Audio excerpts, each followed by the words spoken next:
नमस्कार, मी अमोल जोशी. नवराष्ट्र या आमच्या वेब पोर्टलवर आपलं स्वागत आहे. संपूर्ण जगाचं लक्ष आज ज्या निवडणुकीकडे लागलेली आहे ती म्हणजे अमेरिकेच्या राष्ट्राध्यक्ष पदाची निवडणूक. या निवडणुकीबाबत आपल्या सगळ्यांनाच उत्सुकता असते. मात्र या निवडणुकीतले बारकावे हे आपल्या सगळ्यांनाच माहिती असतात असं नाही. काहींना त्यातले काही बारकावे माहीत असतात, काही गोष्टींची कल्पना नसते आणि त्यामुळे नेमकं काय घडतंय आणि ते घडण्यामागची नेमकी कारणं काय आहेत या सगळ्याविषयी आज आपण चर्चा करणार आहोत आणि याविषयीच्या अनेक गोष्टी जाणून घेण्याचा प्रयत्न करणार आहोत. सध्या जर आपण बघितलं तर अमेरिकेतलं मतदान संपून आता मतमोजणीला सुरुवात झालेली आहे. अमेरिकेमध्ये वेगवेगळ्या भागात वेगवेगळ्या वेळी मतदान होत असतं आणि मतदान सुद्धा वेगवेगळ्या पद्धतीने होत असतं. मतदान केंद्रावर जाऊन मतदान करता येतं, काही पोस्टल मतदान करता येतं. त्याचबरोबर भारतात ज्याप्रमाणे आपल्याला एकाच वेळी मतदान करावं लागतं, त्याच्या विरुद्ध अमेरिकेमध्ये मात्र मतदानाच्या अगोदर सुद्धा मतं टाकता येत असतात आणि यावेळी कोरोनाचं सावट असल्यामुळे प्रत्यक्ष मतदान केंद्रावर न जाता इतर पद्धतींनी मतदान करणाऱ्यांची संख्या जास्ती आहे आणि त्यामुळेच मतमोजणीला देखील वेळ लागतोय असं सध्याचं चित्र आहे. आतापर्यंत जी मतदानाची आकडेवारी आपल्या हाती आलेली आहे त्यानुसार डेमोक्रॅटिक पक्षाचे जो बायडन हे आघाडीवर आहेत, डोनाल्ड ट्रम्प सध्या पिछाडीवर पडलेले आहेत आणि सध्याची आकडेवारी जर आपण बघितली तर बायडेन यांनी 238 ठिकाणी म्हणजे त्यांना 238 इलेक्टोरल मतं मिळालेली आहेत, तर 213 ठिकाणी ट्रम्प आघाडीवर आहे. एकूण जर आपण बघितलं तर 270चं बहुमत आहे. 270 आकडा किमान ज्याला मिळेल तो उमेदवार विजयी घोषित केला जातो. किंबहुना हा एक निकष इलेक्टोरल मतदानाचा जो आहे त्या ठिकाणी 270 जागा मिळणं हे सध्या अत्यावश्यक असतं. या सगळ्याविषयी आपण चर्चा करणार आहोत. आपल्याबरोबर आंतरराष्ट्रीय संबंधांचे अभ्यासक शैलेंद्र देवळाणकर सध्या आपल्याबरोबर आहेत. शैलेंद्रजी, स्वागत आपलं आमच्या पोर्टलवर. आपण सध्या या चर्चेला सुरुवात करूया. आत्ता जे चित्र दिसते त्यावरून अतिशय अटीतटीची लढाई आहे, पण बायडेन काहीसे पुढे असलेले आपल्याला दिसत आहेत. हे धक्कादायक आहे की एकूण माहोल बघता अपेक्षित असंच हे चित्र आहे असं तुम्हाला वाटतं? नमस्कार. मला असं वाटतंय की ज्या पद्धतीने अमेरिकेची ही जी अध्यक्षपदाची निवडणूक आहे, ज्याच्या माध्यमातून 46व्या अमेरिकेचे राष्ट्राध्यक्ष निवडले जाणार आहेत आणि ही निवडणूक अनेक दृष्टिकोनातून ऐतिहासिक अशा स्वरूपाची निवडणूक ठरलेली होती. कारण इतकी अटीतटीची आणि इतका चुरशीचा सामना हा यापूर्वी कधीच झालेला नव्हता. ज्याप्रमाणे ही निवडणूक ज्या ऐतिहासिक ठरली त्याप्रमाणे ह्या निवडणुकीची एकूण निकाल प्रक्रिया जी आहे ती देखील ऐतिहासिक ठरण्याची शक्यता नाकारता येत नाही. परंतु यामध्ये एक काही महत्वाचे प्रवाह हे आपल्याला दिसून येतात. सुरुवातीला मी त्या प्रवाहांवरती अगदी थोडक्यामध्ये मी त्याची सगळ्यांना कल्पना करून देईन. त्यातला जो सगळ्यात मोठा आणि पहिला प्रवाह जो होता की यापूर्वी जे अमेरिकेमध्ये निवडणुकाच्या पूर्वी जे सगळे इलेक्ट्रॉन सर्वे झालेले होते, सर्वेक्षण झालेली होती, या सगळ्या सर्वेक्षणांमधनं जॉय बायडन जे आहेत डेमोक्रॅटिक पक्षाचे जे कॅन्डिडेट आहेत त्यांना क्लिअर कट स्वीप मिळेल, ते जिंकून येतील आणि ते अनेक मोठ्या मताधिक्याने जिंकून येतील आणि ट्रम्प यांना इलेक्ट्रोल कॉलेजमध्ये इलेक्टर्स जे आहेत त्यांची 100 देखील मतं पडणार नाहीत, अशा स्वरूपाचं एक चित्र तयार केलं गेलं होतं. आणि प्रामुख्याने रादर त्यांना ट्रम्प यांना व्हिलनच ठरवलं गेलं होतं. मग ते कृष्णवर्णीय असतील, मायग्रंट्स असतील, महिला असतील आणि ते येऊ नयेत यासाठी अनेक राष्ट्रांचे देखील प्रयत्न आहेत. विशेष करून चीनचे पण प्रयत्न आहेत की ट्रम्प हे पुन्हा येऊ नयेत म्हणून. तर त्यामुळे असं वाटत होतं की ट्रम्प यांना 100 तरी क्रॉस करता येतं की नाही, परंतु तसं दिसत नाहीये.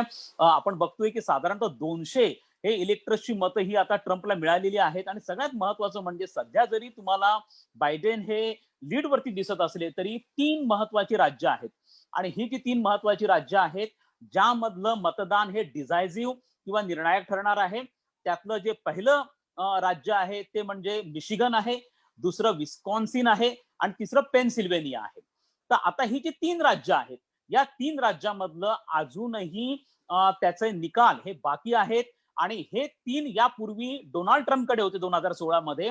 आणि जर डोनाल्ड ट्रम्प यांना हे तिन्ही राज्य परत मिळाले तर डोनाल्ड ट्रम्प यांचा विजय हा जवळपास निश्चित आहे. परंतु आता बायडेन अशा प्रकारचा क्लेम करता आहेत की तुम्ही वेट अँड वॉच ठेवा, हे तिन्ही राज्य डेमोक्रॅट्सकडे परत जातील.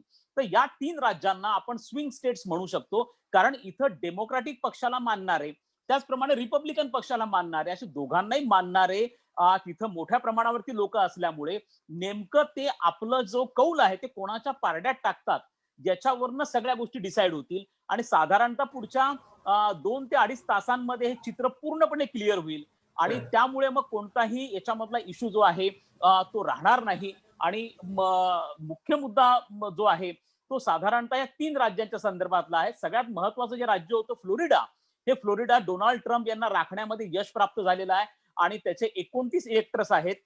त्यामुळे आता तुम्हाला जरी ही लीड दिसत असली तरी ही लीड एका इलेक्ट्रल कॉलेजचे गिमिक आहे ज्याच्याकडे मी नंतर येईल. परंतु सध्या अटीतटीचा सामना आहे. सध्या सांगता येणं खूप अवघड आहे. या 3 राज्यांवरती सगळं डिपेंड आहे. या 3 राज्यांमधली जनता कोणाच्या पारड्यामध्ये हा कौल टाकते याच्यावरती प्रत्येक गोष्ट विसंबून आहे असंच आपल्याला म्हणावं लागेल. काही तासांपूर्वी जे घडलं, डोनाल्ड ट्रम्प यांनी पत्रकार परिषद घेतली आणि जाहीरपणे 2 महत्वाची विधानं केली आहेत. त्यातलं पहिलं त्यांचं विधान असं आहे की काहीतरी घोळ झालेला आहे या सगळ्या प्रक्रियेमध्ये आणि त्यामुळे त्या ठिकाणची इथून पुढची मतमोजणीची प्रक्रिया थांबवावी अशी त्यांनी मागणी केलेली आहे. आणि त्याचबरोबर अमेरिकेच्या सर्वोच्च न्यायालयाकडे आपण याबाबत दाद मागू असंही त्यांनी म्हटलेलं आहे. तर हा नेमका काय प्रकार आहे आणि का ट्रम्प असं म्हणतायत, का ट्रम्प ही भाषा बोलतायत? ओके. याच्यामध्ये एक तांत्रिक बाब आहे. डोनाल्ड ट्रम्प यांचं काय म्हणणं आहे हे तांत्रिक दृष्टिकोनातून आपण समजून घेतलं पाहिजे. जसं आपण यापूर्वी आपल्या इंट्रोडक्शन मध्ये सांगितलं आणि जी अत्यंत महत्वाची बाब आहे की अमेरिकेमध्ये प्रत्येक राज्यामध्ये निवडणुकांची जरी डेट 3 नोव्हेंबर असली तरी जसं त्याच्या पूर्वी देखील तुम्हाला मतदान हे करता येतं आणि नॉर्मली काय होतं की हा जो पोस्टल बॅलेट प्रकार आहे हा पोस्टल बॅलेटचा वापर यापूर्वी साधारणतः जे आजारी लोक आहेत, जे सिनियर सिटीजन्स आहेत, हे यापूर्वी पोस्टल बॅलेटचा उपयोग हे करत होते.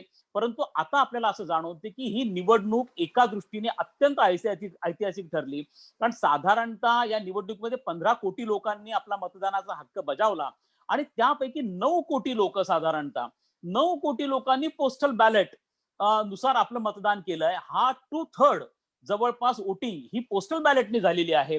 आता मुद्दा असा येतो की हे पोस्टल बॅलेट जे आहे हे कोणत्या वेळेपर्यंत ऍक्सेप्ट करायचं. आता असं आहे की नॉर्मली रात्री 9 वाजेपर्यंत हे पोस्टल बॅलेट ऍक्सेप्ट करायचं असं डोनाल्ड ट्रम्प यांचं आर्ग्युमेंट आहे, युक्तिवाद आहे आणि म्हणणं आहे. त्यांचं असं म्हणणं पडलंय की दुसऱ्या दिवशी सकाळपर्यंत देखील अनेक लोकांचे थ्रू इंटरनेट आणि थ्रू पोस्ट हे बॅलेट येत होतं. मग ते काउंट करायचं की नाही हा कळीचा मुद्दा आहे. त्यामुळे त्याचा एक मुद्दा. दुसरा मुद्दा असा आहे की अजूनही पोस्टल बॅलेट अनेक राज्यांनी काउंट करायला सुरुवात केलेली नाहीये. त्यामुळे ते पोस्टल बॅलेट जे आहे ते काउंट करण्यासाठी काही जण पूर्ण निकाल लागल्यानंतर देखील ते करू शकतात. त्याला 2 ते 3 दिवसानंतर पण काही राज्य ते करू शकतात. तर डोनाल्ड ट्रम्प यांचा युक्तिवाद असा आहे की जे व्हायचं ते 24 तासाच्या आतमध्ये झालं पाहिजे. आणि आता तुम्ही पोस्टल बॅलेटचा विचार करू नका. सध्या जी पोझिशन आहे, ज्या लोकांनी काल स्वतः मतदान केलेलं आहे त्या लोकांनी जो कल दिलेला आहे त्याच्या आधारावरती 24 तासाच्या आतच तुम्ही हा निकाल घोषित करा. कारण त्यांना अशी कल्पना आहे की आपण एक आणखीन प्रवाह असा आहे की ज्या लोकांनी पोस्टल बॅलेट थ्रू आपला मतदानाचा हक्क एक्सरसाइज केलेला आहे त्या बहुतांश लोकांनी डेमोक्रॅटिक पक्षाला कल दिला जाण्याची शक्यता नाकारता येत नाही.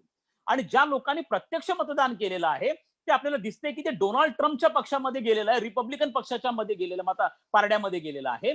त्यामुळे हा जो बॅलेट वोटिंग आहे किंवा पोस्टल बॅलेट आहे याच्याविषयी डोनाल्ड ट्रम्प यांची नकारात्मक भूमिका आहे आणि ते असं म्हणतात की रात्री 9 नंतर म्हणजे अनेक राज्य सकाळपर्यंत सुद्धा ते ऍक्सेप्ट करू शकतात आणि त्यासाठी ते असं म्हणतात की मी सुप्रीम कोर्टाचा दरवाजा ठोठावेल आणि जर त्यांनी सुप्रीम कोर्टाचा दरवाजा ठोठवला तर आपल्याला हे पण मी तुम्हाला सांगून इच्छितो की सध्या अमेरिकेच्या फेडरल कोर्टमध्ये जे 6 जजेस आहेत हे डोनाल्ड ट्रम्प यांच्या कारकिर्दीमध्येच हे अपॉइंट केले गेलेले आहेत आणि त्यांना पक्षीय बॅकग्राऊंड असते अमेरिकेमध्ये न्यायाधीशांना देखील.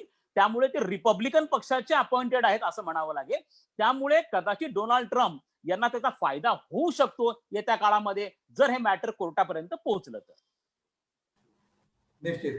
या निमित्ताने जो प्रश्न निर्माण होतोय की अमेरिकेची निवडणूक घेण्याची पद्धत आणि भारतातली पद्धत याच्यामध्ये काही मूलभूत फरक आहे. तर आमच्या प्रेक्षकांसाठी हे फरक तुम्ही थोडक्यात समजावून सांगितले तर बरं होईल की काय नेमका फरक असतो मतदान करण्याच्या प्रक्रियेत आणि निवडणूक प्रक्रियेतच एकूण. भारतामध्ये जी पद्धत आहे तिला आपण संसदीय शासन प्रणाली असं म्हणतो. आणि अमेरिकेमध्ये जी राज्य व्यवस्था आहे तिला आपण अध्यक्षीय शासन प्रणाली असं म्हणतो. भारतामध्ये आपल्याला कल्पना आहे की prime minister, council of minister, त्याचप्रमाणे लोकसभा, राज्यसभा यामध्ये खासदार जे निवडले जातात प्रामुख्याने जे प्रत्यक्ष लोकसभेमध्ये जे आहेत, तर आपल्याकडे मतदार हे मतदान करून आपले खासदार निवडले जातात आणि आपल्याकडचे जे आहेत की ज्यांना जास्तीत जास्त मतं पडतात तो विजय घोषित केला जातो. मग जर त्याला अगदी 10% जरी मतं मिळाली आणि दुसऱ्या उमेदवाराला 9 असतील तर त्याला ते 10% जो आहे तो इलेक्टेड म्हणून घोषित केला जातो. आपल्याकडे ही प्रोसिजर अगदी सिंपल आहे. पण अमेरिकेमध्ये मात्र तसा प्रकार नाहीये. अमेरिकेमध्ये आता राष्ट्राध्यक्ष जर आपण इतर देशांमध्ये पाहिले, जसं फ्रान्समध्ये आपण पाहिलं, तर राष्ट्राध्यक्ष हा जनता त्याला मतदान करते आणि जनता राष्ट्राध्यक्षांना निवडून देते. परंतु अमेरिकेमध्ये एक इलेक्ट्रल कॉलेज ची एक घटनात्मक तरतूद आहे. आता हे जे इलेक्ट्रल कॉलेज आहे अत्यंत गमतीचा भाग आहे आणि या इलेक्ट्रल कॉलेजमध्ये म्हणजे याच्यातनं अमेरिकेच्या लोकशाहीमधल्या काही उणीवा देखील आपल्या समोर येतात. खरं तर अमेरिका जगातली ही सगळ्यात जुनी लोकशाही आहे. आपल्याला कल्पना आहे जवळपास 250 पावणे 300 वर्षाचा इतिहास अमेरिकेच्या लोकशाहीला आहे. असं असतानाही आणि विशेष करून अमेरिका इतर देशांमध्ये निवडणुका कशा होतात, त्या फ्री आणि फेअर होतात की नाही याविषयी संवेदनशील असतं. अनेक देशांमध्ये अमेरिका त्याची ताशेरे तसे मारत असतं. काही जणांना मदत देणं बंद करत असतं जर फ्री आणि फेअर इलेक्शन झाल्या नाही. पण अमेरिकेच्याच लोकशाही व्यवस्थेमध्ये, अमेरिकेच्या निवडणुकी पद्धतीमध्ये अनेक फ्लॉज आहेत, अनेक उणीवा आहेत आणि ह्या तुमच्या इलेक्ट्रल कॉलेजमध्ये दिसून येतात. आता हे जे इलेक्ट्रल कॉलेज आहे, या इलेक्ट्रल कॉलेजची सदस्य संख्या 538 एवढी आहे.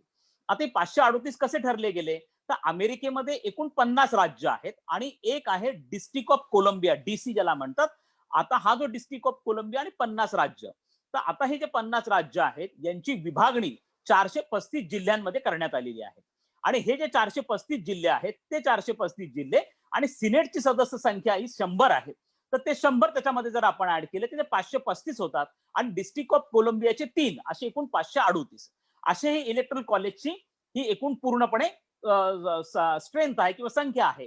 आता हे जे इलेक्टर्स आहेत हे प्रत्येक राज्याच्या लोकसंख्येनुसार हे ठरवले जातात. मग जसं फ्लोरिडा आहे त्याला 29 आहे, कॅलिफोर्नियाला 55 आहेत. जसं आपल्याकडे उत्तर प्रदेशमध्ये सर्वाधिक जागा आहेत, महाराष्ट्र असेल, कर्नाटक आहे ते खालोखाल आहेत. तर अशा पद्धतीने लोकसंख्येनुसार या जागांची विभागणी केली गेली. पण आता त्याच्यात मजेशीर बाब अशी आहे जी मी आपल्या निदर्शनाला आणून देऊ इच्छितो, की आता असं होतं की सपोज आपण उदाहरण घेतलं फ्लोरिडाचं.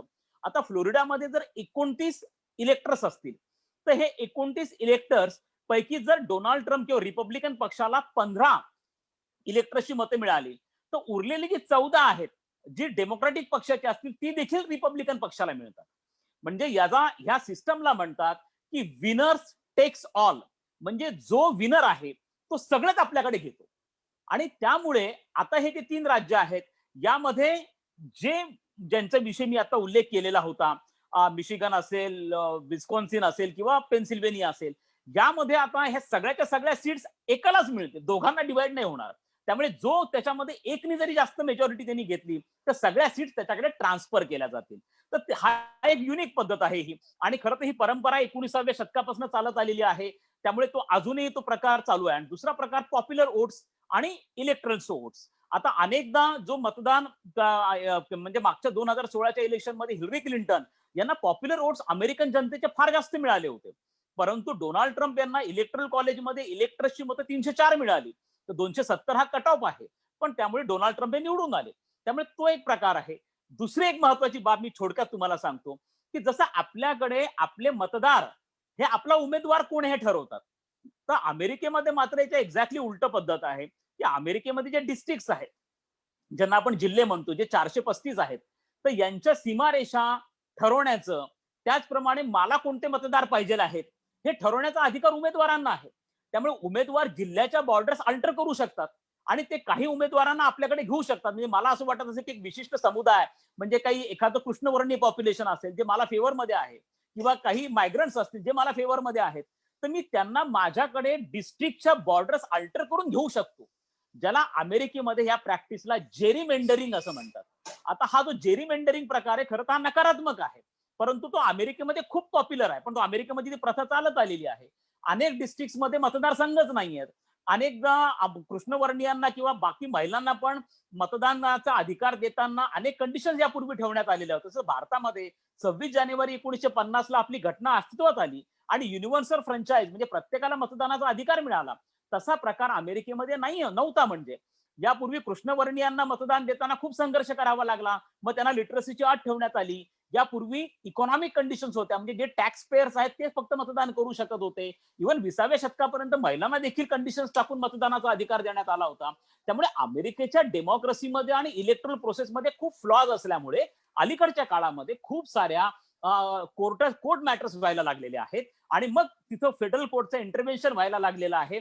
हा प्रकार अलीकडच्या काळात वाढत आहे. आणि शेवटचा मुद्दा सांगतो की अमेरिकेची राज्यघटना जी आहे ती रिजिड कॉन्स्टिट्यूशन म्हणजे परिदृढ राज्यघटना म्हणून ओळखली जाते.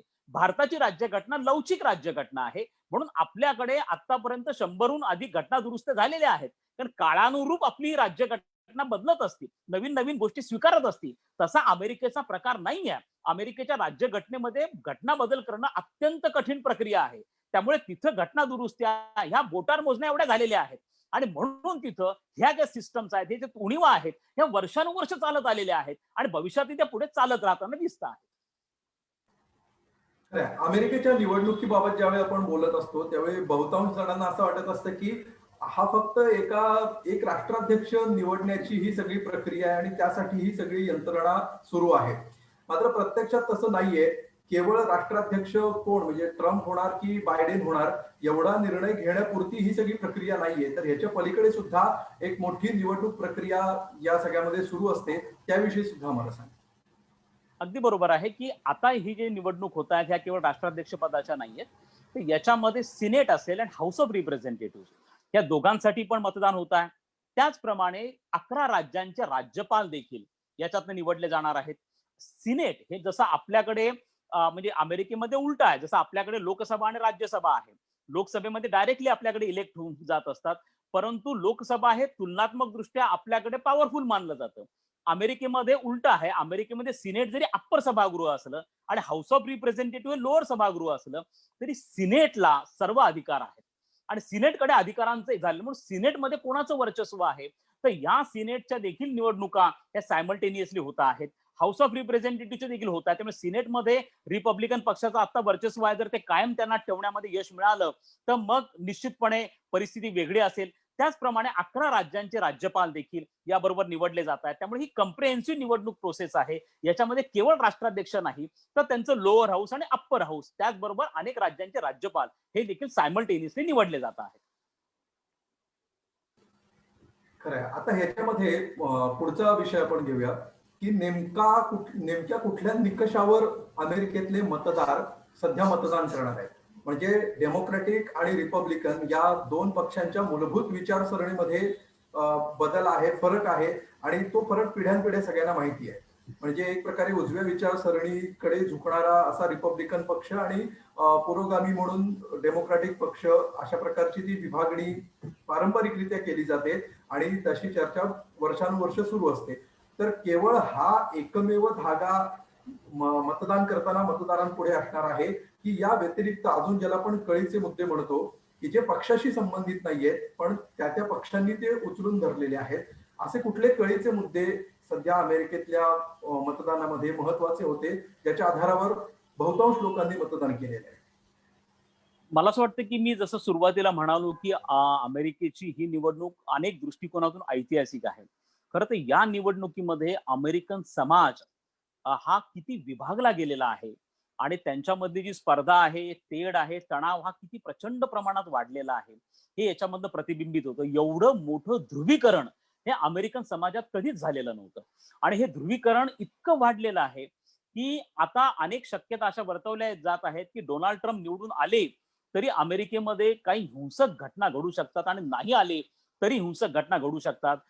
गेल्या 3 ते 4 महिन्यांमध्ये अमेरिकेमध्ये बंदुकांचा सेल हा प्रचंड मोठ्या प्रमाणामध्ये वाढलेला आहे आणि अशा स्वरूपाने मग FBI असेल किंवा CIA असेल यांनी देखील अशा स्वरूपाचा व्हायलन्स जो आहे तो प्रेडिक्ट केलेला आहे. याच्यावरनं ही निवडणूक किती अटीतटीची झालेली असेल याची कल्पना आपल्याला येऊ शकते. या निवडणुकीमध्ये जे कळीचे मुद्दे होते त्यातला सगळ्यात महत्वाचा जो मुद्दा होता तो प्रामुख्याने कोरोनाचा होता. आणि हा कोरोनाची सिच्युएशन हँडल करण्यामध्ये डोनाल्ड ट्रम्प यांना कशा पद्धतीने यश आलं, त्यांना अपयश आलं आहे, हे जॉन बायडन यांनी आवर्जून सांगितलं आहे. एक लक्षात ठेवणं गरजेचं होतं की अमेरिकेच्या अर्थव्यवस्थेने ट्रम्प यांच्या काळामध्ये खूप चांगली उभारी घेतलेली होती. परंतु 6 महिन्यापूर्वी जसं कोरोनाचं संकट अमेरिकेवरती आलं, तसं अमेरिकेची अर्थव्यवस्था कमालीची ढासळली. जीडीपी ग्रोथ रेट कमी झाला, बेरोजगारांची संख्या मोठ्या प्रमाणावर वाढली, ज्या 4 कोटींच्या घरामध्ये आहे, आणि त्याचा फार मोठा धक्का हा अमेरिकन अर्थव्यवस्थेला बसला. परंतु ट्रम्प हे दाखवण्याचा प्रयत्न करतात की खुद्द ट्रम्प यांना कोरोना झाला होता आणि ट्रम्प हे 3 दिवसांमध्ये बरे झाले होते. त्यामुळे ट्रम्प यांनी हे सांगण्याचा प्रयत्न केला की जसं मी 3 दिवसात बरं झालो आणि पुन्हा एकदा माझं मी नॉर्मल लाईफ सुरू केलं, तसं कोरोना संपल्यानंतर अमेरिकन अर्थव्यवस्था पूर्वपदावरती. त्यामुळे कोरोनाचा प्रश्न हा फार महत्वाचा होता. कोरोनाला लागून अमेरिकेच्या अर्थव्यवस्थेचा मुद्दा हा देखील, जसा मी त्याचा उल्लेख आता केलेला होता, जो फार महत्वाचा होता. तिसरा जो महत्वाचा तो म्हणजे अमेरिकेमधला जो रेशियल, जो ज्याच्या संदर्भामध्ये डिस्क्रिमिनेशन आहे, भेदभाव आहे किंवा वंश ह्या आधारावरती, विशेष म्हणजे ज्या सगळ्या तिथल्या सिव्हिल राईट्स मुवमेंट सध्याच्या चाललेल्या आहेत, कृष्णवर्णीयांच्या ज्या चळवळी चाललेल्या आहेत, त्या अनेक हिंसक दंगली पण तिथं उसळलेल्या होत्या, तो मुद्दा फार महत्वाचा आहे. त्याचप्रमाणे मायग्रंटचा मुद्दा जो होता तो देखील महत्वाचा होता.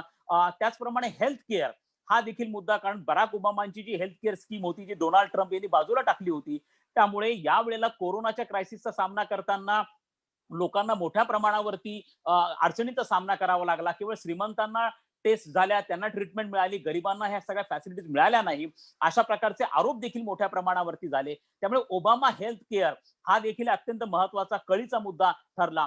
आणि फॉरेन पॉलिसीमध्ये आपण लक्षात ठेवलं पाहिजे की जो कोरोनाशी निगडीतच महत्वाचा प्रश्न आहे आणि ज्याच्या आधारावरती मला असं वाटतं की काल मोठ्या प्रमाणावरती मतदान झालं, आणि तो होता चीनचा मुद्दा.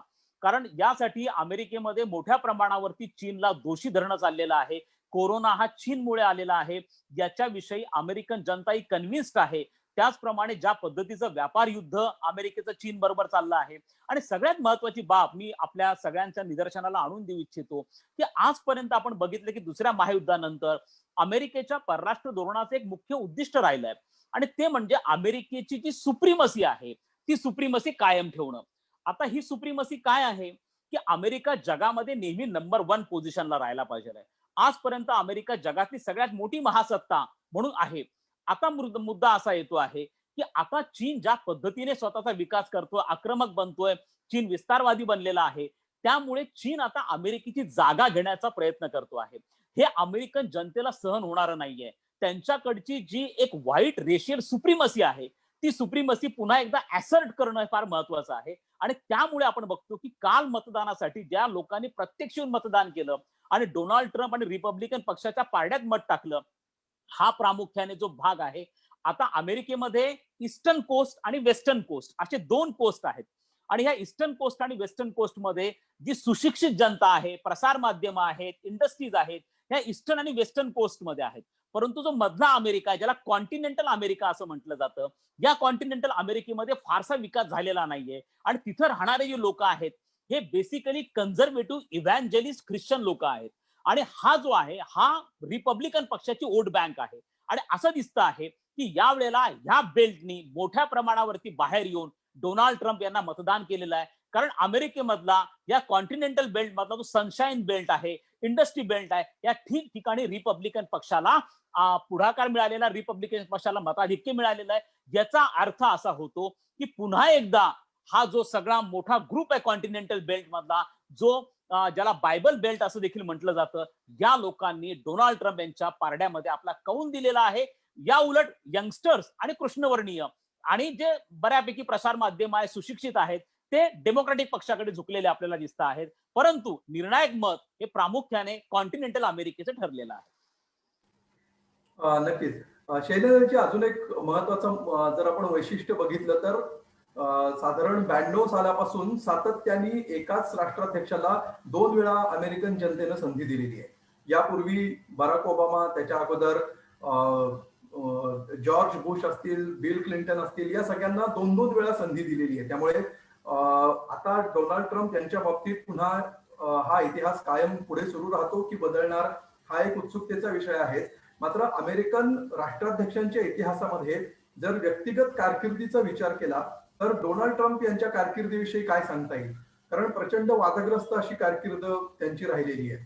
त्यांच्यावर खटला देखील चाललेला होता. 26 वेगवेगळे गुन्हे त्यांच्याबद्दल लैंगिक गैरव्यवहाराचे त्यांच्यावर दाखल आहेत. अनेक खटले कोर्टामध्ये प्रलंबित आहेत आणि त्याचबरोबर महाभियोगाला सुद्धा त्यांना सामोरं जावं लागलेलं होतं.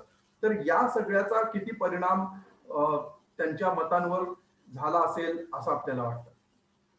जसं आपण एक सुरुवातीला उल्लेख केला की अमेरिकेमध्ये दुसऱ्या महायुद्धानंतर एक राज्यघटना दुरुस्ती झाली.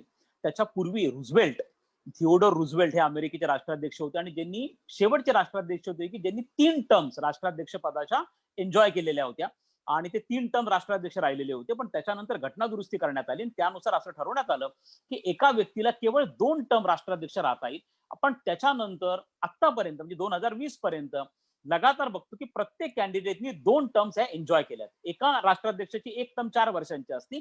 त्यामुळे एक कॅन्डिडेट साधारणतः 8 वर्ष हा राष्ट्राध्यक्ष पदावरती राहतो. जसं आपण ट्रम्पचा उल्लेख केला, हे खरं आहे की ट्रम्पची वागण्याची एक अगदी ज्याला आपण असं म्हणू की आपल्या दृष्टिकोन एक विचित्र पद्धत आहे. ट्रम्प हे जो एक राष्ट्राध्यक्ष पदाचा एक प्रोटोकॉल असतो त्यानुसार वागणारा व्यक्ती नाहीये.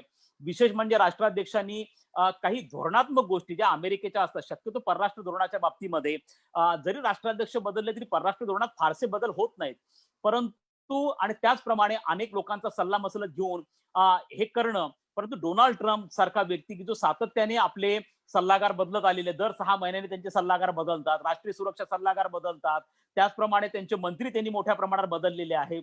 ते सातत्याने वादग्रस्त विधानं करण्यामध्ये बऱ्यापैकी परिचित आहेत. एवढंच नाहीये तर अमेरिकेमध्ये एक सर्वे असा केला गेला आहे की ते दिवसातनं 17 वेळा खोटं बोलतात आणि त्यामुळे ते किती खोटं बोलतात हे देखील अमेरिकन प्रसार माध्यमांनी कॅच केलेलं आहे. एवढं असतानाही जर डोनाल्ड ट्रम्प यांच्या पारड्यामध्ये लोक इतक्या मोठ्या प्रमाणावरती मतं टाकत असतील तर आपण हे लक्षात ठेवणं गरजेचं आहे की डोनाल्ड ट्रम्प यांनी जरी त्यांचा स्वभाव किती अहंकारी असला, विक्षिप्त असला, तरी डोनाल्ड ट्रम्प यांनी आपली स्वतःची एक कॉन्स्टिट्युएन्सी तयार केलेली आहे. आपला स्वतःचा एक मोठा मतदार वर्ग तयार केलेला आहे आणि ज्या आधारावरती 2016 मध्ये ते निवडणूक जिंकून आलेले होते, ज्या गोष्टीसाठी प्रॉमिसेस केलेल्या होत्या त्याला त्यांनी न्याय देण्याचा प्रयत्न केलेला आहे. अमेरिका फर्स्ट हा त्यांचा जो नारा होता त्याला ते स्टिक राहिलेले आहेत. अफगाणिस्तानमधनं विड्रॉ होण्याचा प्रकार असेल, त्याचप्रमाणे मायग्रंट संदर्भात आपण स्ट्रिक्ट भूमिका घेऊ, ती त्यांनी स्ट्रिक्ट भूमिका घेतली आहे. मेक्सिकन वॉरचा मुद्दा असेल, त्याचप्रमाणे चीन बरोबरचा जो ट्रेड डेफिसिट आहे ते ट्रेड डेफिसिट मी कमी करेल आणि त्या दृष्टिकोनातून त्यांनी 2 वर्ष चीन बरोबर व्यापार युद्ध जे झालं आणि त्याच्यामध्ये चीनला झुकायला लावलं अमेरिकेने आणि त्यांनी आपल्याकडनं काही ट्रेड कन्सेशन्स मिळवलंय. त्यामुळे त्यांनी एक विषय लक्षात घेणं गरजेचं आहे की त्यांनी जे प्रॉमिसेस केले होते त्यामुळे त्यांना मानणारा जो वर्ग आहे, ज्या कॉन्टिनेंटल अमेरिकेने 2016 मध्ये त्यांना मतदान केलं होतं, त्यांच्या सर्व मुद्द्यांना त्यांनी न्याय देण्याचा प्रयत्न केला. त्यामुळे ते महिलांच्या दृष्टिकोनातून, कृष्णवर्णीयांच्या दृष्टिकोनातून, मायग्रंटच्या दृष्टिकोनातून आणि विशेष करून चीन, रशियासारख्या देशांच्या दृष्टिकोनातून ते विलन असले तरी त्यांनी स्वतःला त्यांना प्रेज करणारे, अप्रिशिएट करणारा मोठा वर्ग निर्माण केलेला असल्यामुळे आज डोनाल्ड ट्रम्प आपल्याला विजयाकडे जाताना दिसत आहे. नक्कीच. भारतीयांचं प्रमाण सुद्धा मोठं आहे. अमेरिकेमध्ये असणारे जे भारतीय मतदार आहेत, काही ठिकाणी तर मूळ अमेरिकन नागरिकांपेक्षा सुद्धा भारतीय वंशाच्या मतदारांचं प्रमाण मोठं आहे, अशीही अनेक राज्यांमध्ये उदाहरणं आहेत. तर भारतीयांचं प्रत्येकाचं मत वेगळं असलं आणि प्रत्येकाला गुप्त मतदानाचा अधिकार वगैरे या सगळ्या गोष्टी असल्या तरी सुद्धा एक सरसकट कल ज्याला आपण म्हणतो तो प्रत्येक निवडणुकीमध्ये दिसत आलेला आहे की कुणाच्या बाजूनी भारतीय वंशाचे मतदार असतात. तर यावेळी असा नेमका काय कल बघायला मिळालेला आहे की यावेळी 2 वेगवेगळे मतप्रवाह असलेले बघायला मिळाले? आपण जर विचार केला तर साधारणतः अमेरिकेची लोकसंख्या ही अराउंड एक 35 ते 40 कोटीच्या दरम्यान आहे. त्याच्यामध्ये जे वोटर्स आहेत ते साधारणतः 24 कोटींच्या आसपास वोटर्स आहेत आणि जर भारतीयांच्या दृष्टिकोनातून विचार केला तर आज भारतीयांची तिथली जी संख्या आहे ती साधारणतः 40 लाख आहे. त्याच्यापैकी साधारणतः 13 ते 14 लाख हे वोटर्स आहेत आणि जसं आपण म्हणाला तर 8 मतदारसंघ असे आहेत की ज्यामध्ये भारतीयांची मेजॉरिटी आहे आणि ज्यामुळे ते डिसायडिव्ह ठरू शकतात. आणि दुसरं असं आहे की हा भारतीयांचा तिथल्या जे आपले अमेरिकेत स्थायिक झालेले आहेत त्यांचा जो पर कॅपिटा इन्कम आहे हा फार मोठा आहे. ते खूप श्रीमंत आहेत. त्यांचा ऍव्हरेज पर कॅपिटा इन्कम हा $83,000 एवढा आहे. तर तो एक महत्वाची बाब आहे. त्यामुळे आपल्याला हे बघावं लागेल की यांना इलेक्ट्रोल फंड्स असतात त्यासाठी यांची फार मोठ्या प्रमाणावरती मदत ही केली जाते. विशेष करून जे भारतीय आहेत अमेरिकेमधले, यांचा कल हा प्रामुख्याने पूर्वीपासून डेमोक्रॅटिक पक्षाकडे राहत गेलेला आहे. परंतु या वेळेला आपण बऱ्यापैकी डिव्हिजन झाल्याचं बघतो आहे आणि ते डिव्हिजन प्रामुख्याने डोनाल्ड ट्रम्प आणि पंतप्रधान नरेंद्र मोदी यांची जी पर्सनल केमिस्ट्री होती, त्याचप्रमाणे हाऊडी मोदी सारखा जो कार्यक्रम पंतप्रधान नरेंद्र मोदींनी टेक्सासमध्ये ह्युस्टनमध्ये घेतला होता आणि त्यांनी तिथं जमलेल्या भारतीयांना ज्या पद्धतीचं अबकी बार ट्रम्प सरकार यासारखा नारा दिलेला होता, तर मला असं वाटतं की या वेळेला तो हिंदू वोट आहे, ते हिंदू मतदान हे बऱ्यापैकी ट्रम्प यांच्या पारड्यामध्ये पडलेलं आहे आणि या वेळेला भारतीय मतांचं पोलरायझेशन देखील मोठ्या प्रमाणावरती झाल्याचं आपण बघतो. आणि जरी डेमोक्रॅटिक पक्षाने कमला हॅरिसनला आणलेलं असलं तरी त्याचा कशा पद्धतीने परिणाम झाला हे आता लवकर दिसेलच. पण मला असं वाटतं की भारतीय मतं यावेळेला पोलराईज झालेली होती. नॉर्मली सगळी मतं डेमोक्रॅटिक पक्षाच्या बाजूने जातात, पण यावेळेला रिपब्लिकन पक्षाला देखील भारतीयांनी प्रेफरन्स दिल्याचं आपल्याला दिसून येत आहे. भारताच्या दृष्टीने जर धोरण म्हणून विचार केला तर काय चित्र असेल जर पुन्हा एकदा डोनाल्ड ट्रम्प राष्ट्राध्यक्षपदी बसले किंवा सत्ता पालट झाला तर कशा प्रकारे आणि कुठल्या कुठल्या बाबतीत भारताचा म्हणजे भारताशी संबंधित मुद्द्यांवर याचा प्रभाव पडू शकतो याविषयी आम्हाला सांगा. ज्याप्रमाणे अफगाणिस्तान बाबत निर्णय घेतलेला होता डोनाल्ड ट्रम्प यांनी आणि जो काही ऐतिहासिक करार तालिबान बरोबर झाला त्याचे परिणाम भविष्य काळामध्ये भारतावर दिसणार आहेत, कारण अगदी शेजारी या सगळ्या घडामोडी घडत आहेत. अमेरिकन सैन्य तिथून जात आहे, पुन्हा एकदा तालिबानचा प्रभाव त्या ठिकाणी वाढणार आहे. तर असे हा किंवा इतर अनेक बाबतीमध्ये तिथे सत्ताधारी कायम राहणं किंवा सत्ता बदल होणं याचा नेमका काय परिणाम भारतावर होऊ शकतो? आपण जर भारत अमेरिकेच्या दृष्टिकोनातून विचार केला तर आणि ह्या राष्ट्राध्यक्ष पदांचा भारत अमेरिका संबंधांवरती कसा परिणाम होईल, तर एक गोष्ट मी अत्यंत स्पष्टपणे आपल्याला सांगू इच्छितो की अमेरिकेमध्ये राष्ट्राध्यक्ष हा रिपब्लिकन पक्षाचा येऊ किंवा तो डेमोक्रॅटिक पक्षाचा येऊ, त्याचा भारताविषयीच्या संबंधांवरती फारसा परिणाम होणार नाही. याचं कारण असं आहे की गेल्या 20 वर्षांपासून भारत आणि अमेरिका संबंध हे सातत्याने विकसित होत आहेत आणि आजच्या घडीला अमेरिकेला भारताची सर्वाधिक गरज आहे. आणि याचं पहिलं कारण असं आहे की आता कोरोनामुळे जी ग्लोबल सप्लाय चेन आहे, ही ग्लोबल सप्लाय चेन पूर्णपणे डिस्टर्ब झालेली आहे. अमेरिका चीनवरती ओव्हर डिपेंडंट होता आपल्या गरजांसाठी, विशेष करून कच्च्या मालासाठी. जर उदाहरणच द्यायचं झालं, मी तुम्हाला 2 ते 3 उदाहरणं देतो. म्हणजे अमेरिकेचा जो नॅशनल फ्लॅग आहे याचा 100% प्रोडक्शन चायनामध्ये होतं. त्याचप्रमाणे अमेरिकेमध्ये जो कोक, डाएट कोक प्रसिद्ध आहे, हा डाएट कोक अमेरिकेमध्ये तोपर्यंत बनू शकत नाही जोपर्यंत त्याचे इन्ग्रेडियंट चायनाकडनं पाठवले जात नाहीत. आज संपूर्ण अमेरिका ज्या मल्टीव्हिटॅमिन्स वापरतो, व्हिटॅमिन सी वापरतो, व्हिटॅमिन ई वापरतो, व्हिटॅमिन डी वापरतो, हे सगळेच्या सगळे याच्या संदर्भातला एपीआय म्हणजे ऍक्टिव्ह फार्मास्युटिकल इन्ग्रेडियंट्स हे सगळे चीनकडनं येतात. त्यामुळे अमेरिकेचं ओव्हर डिपेंडन्स होतं चीनवरती आणि हे ओव्हर डिपेंडन्स अमेरिकेला कमी करायचं आहे आणि अमेरिकेला चीनला पर्याय शोधायचा आहे आणि भारत हा एक पोटेन्शियल पर्याय म्हणून आता पुढे आलेला असल्यामुळे अमेरिकेला भारताची गरज आहे. दुसरं असं आहे की आता भविष्यामध्ये मग जरी बायडेन आले किंवा ट्रम्प आले तरी त्यांचं चीन संदर्भातलं धोरण हे फारसं बदलणार नाहीये, कारण चीन हा अमेरिकेचा एक पोटेन्शियल कॉम्पिटिटर किंबहुना एनिमी म्हणून आता पुढे आलेला आहे आणि भविष्यामध्ये अमेरिकेचे राष्ट्राध्यक्ष चीनला काउंटर करण्यामध्ये आपली शक्ती घालणार आहेत आणि भारत हा आशिया खंडामध्ये चीनचा काउंटरवेट म्हणून प्रूव्ह होऊ शकतो. त्यामुळे भारताला प्रोजेक्ट करणं चाललं आहे आणि आता क्वाड सारखा जो एक गट पुढे येतो आहे, ज्याला क्वाड्रिलॅटरल सिक्युरिटी आपण असोसिएशन म्हणा किंवा इन्स्टिट्यूट म्हणा किंवा डायलॉग म्हणा, अशा प्रकारे आहे जो आता इन्स्टिट्यूशनकडे परावर्तित होतो, ज्याच्यामध्ये 4 देश येत आहेत, अमेरिका, जपान, ऑस्ट्रेलिया आणि भारत, आणि ज्याला आता इन्स्टिट्यूशनलाइज करण्याचा प्रयत्न चाललेला आहे. आता हा गट जो आहे याला स्ट्रॉंग बनवण्याचे अमेरिकेचे प्रयत्न चाललेले आहेत, जेणेकरून चीनचा दक्षिण चीन समुद्र असेल, आशिया प्रशांत क्षेत्र असेल आणि हिंदी महासागर असेल यामधला हस्तक्षेप कमी करता यावा आणि यामध्ये भारताची भूमिका अत्यंत महत्वाची आहे. त्यामुळे ट्रम्प आले तर आपल्यासाठी काय होईल, ट्रम्प हे सीझन बॅट्समन आहेत, म्हणजे ट्रम्प हे कशा पद्धतीने स्ट्रोक्स मारतात याची आपल्याला कल्पना आहे.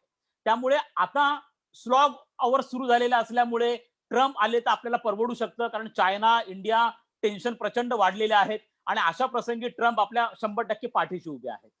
बायडेन जर आले तर बायडेन हे नवीन प्लेयर म्हणून येतील, त्यांना रुळायला क्रीजवरती वेळ लागेल, एवढाच फक्त फरक होईल. फारसा फरक हा भारताच्या बाबतीत होणार नाहीये. परंतु ट्रम्प आले तर निश्चितपणे चीन विषयी त्यांचा जो अग्रेसिव्ह स्टँड असेल, तो अग्रेसिव्ह स्टँड भारताला अनेक दृष्टिकोनातून फायद्याचा आणि उपकारक ठरण्याची शक्यता ही नाकारता येत नाही. निश्चितपणे तुम्ही जसं म्हणालात त्याप्रमाणे महत्वाच्या 3 राज्यातले निकाल अजून येणं बाकी आहे. पूर्णतः अजून निकाल आलेले नाहीयेत. सध्या बायडेन आघाडीवर असल्याचं दिसतं आहे. मात्र तरी सुद्धा जो बहुमताचा आकडा आहे 270 तिथपर्यंत पोहोचायला अजून काही काळ आपल्याला वाट पाहावी लागेल असं दिसतंय. मात्र सध्याची जी काही कोरोनामुळे आणि प्रत्यक्ष मतदान कमी आणि इतर मार्गांनी मतदान जास्त झाल्यामुळे जो काही मतमोजणीला वेळ लागतो आहे, सध्या काय अंदाज वर्तवण्यात येतोय की कधीपर्यंत हे चित्र स्पष्ट होईल आणि नेमकं काय झालं याची अधिकृत घोषणा कधीपर्यंत होऊ शकते असं आपल्याला मला असं वाटतं की पुढच्या 3 ते 4 तासांमध्ये या गोष्टी क्लिअर व्हाव्यात.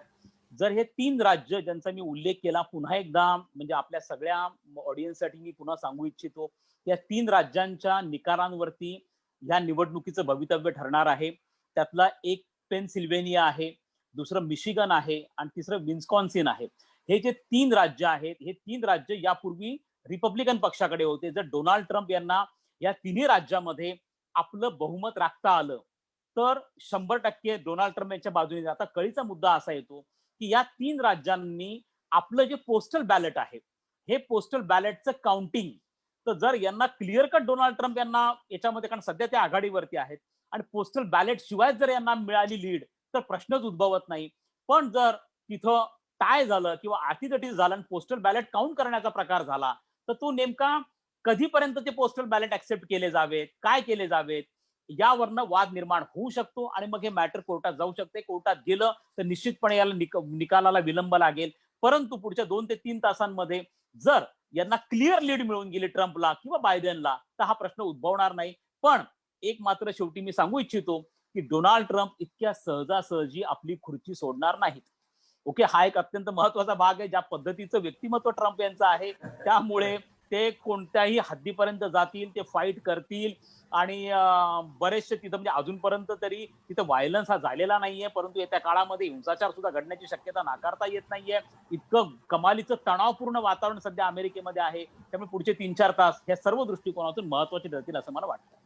खरं आहे. आणि अमेरिकेमध्ये अशीही चर्चा आहे, तिथली जी अनेक माध्यमं सांगतायत की जर डोनाल्ड ट्रम्प यांना पराभव पत्करावा लागला तर बरंच त्यांना महागात पडू शकेल. कारण सध्या पदावर असल्यामुळे जे काही संरक्षण मिळतंय ते संरक्षण निघून जाईल आणि त्यांच्या विरोधात जे काही वेगवेगळे खटले आहेत त्यांना सामोरं जावं लागेल.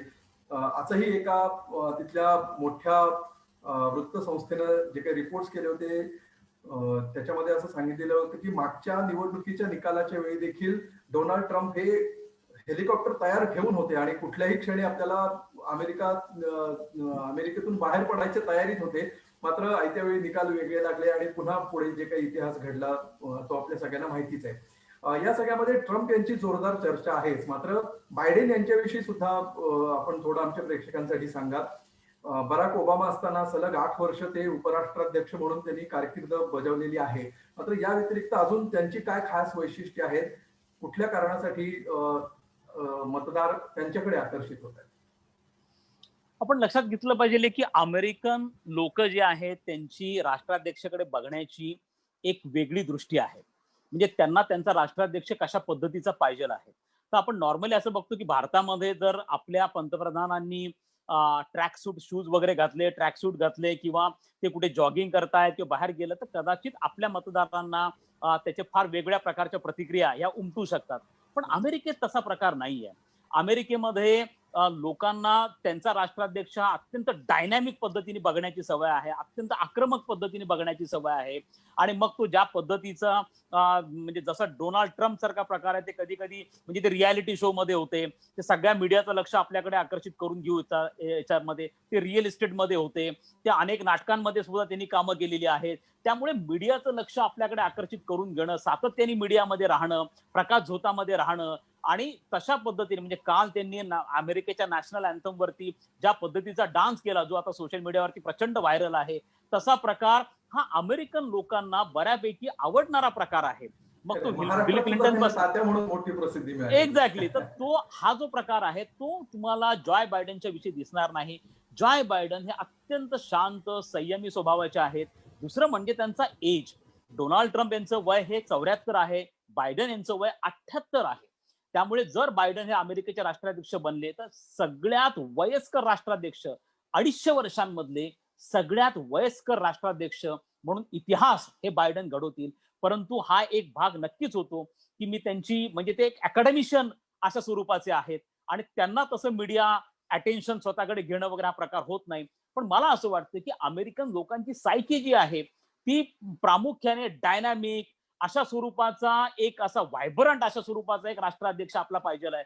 अशा स्वरूपाची त्यांची एक सायकी आहे आणि त्या दृष्टिकोनातून मला असं वाटतं त्या फ्रेमवर्क मध्ये ट्रम्प हे बऱ्यापैकी फिट बसतात असं सध्या तरी आपल्याला चित्र दिसतं, ज्या पद्धतीने त्यांना सध्या लीड मिळतीये त्या दृष्टिकोनात. खरंय. काही वेळातच 2 ते 3 तासात जसं तुम्ही म्हणताय की याबाबतचं सगळं चित्र स्पष्ट झालेलं असेल.